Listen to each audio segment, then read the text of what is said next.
Of Montana Power, Touch America CEO Bob Gannon, who was born and bred in Montana. Why do you think Bob Gannon and Goldman Sachs decided to go down this path, to get out of the energy business and into telecom? He was tired of what he thought was a stodgy utility stock. He owned an awful lot of shares, and I think he wanted to be the Bill Gates of Montana. I think he wanted to get into a high-flyer situation where he could go to $100 a share instead of sit there at 30. With Sachs, Goldman Sachs, it was simply money. It didn't take long before things started to unravel.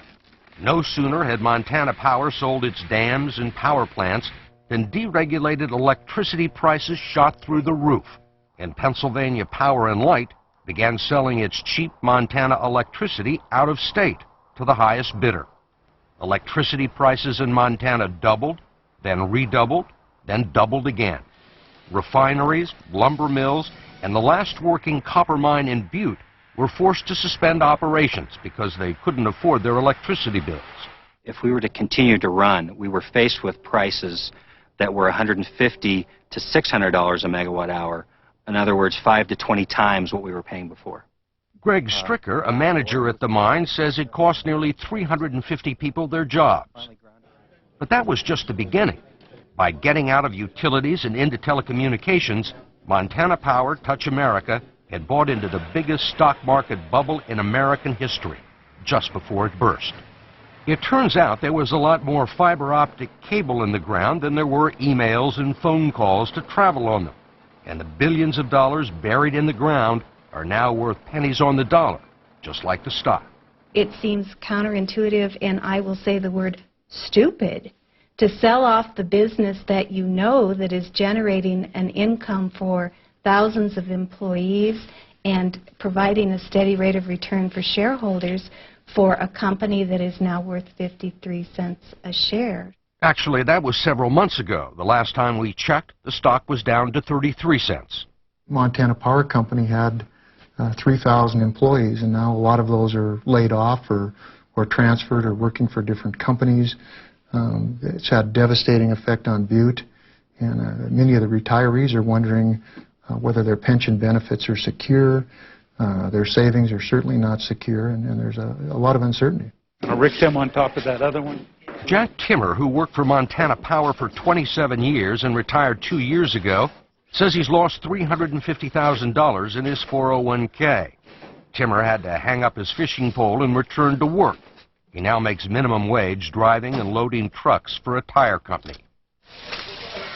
And at the M&M, a 24-hour bar and restaurant that hasn't locked its doors since the 1880s, people are out for blood. Either you guys got anything you want to say about Mr. Gannon and Touch American? We can't say that. We'd be in big trouble, huh? They sold us out, is what they did. They sold the whole damn city out, really. The whole thing was wrong, what they did.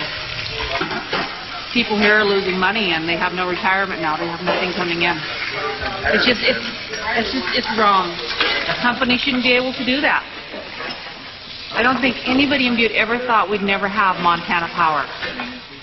I'd have a hard time believing one guy could do that all by himself. It's a very big corporate decision, other people involved.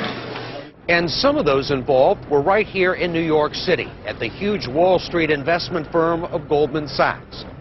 As financial advisors to Montana Power, Goldman Sachs executives made more than 100 trips to Montana, urging the company to get out of the utility business. And they made the crucial presentations to the board of directors. Bob Gannon could have never sold this plan to the board. He didn't have enough credibility. You think this was Goldman Sachs' idea? I think Goldman Sachs was in it from the beginning.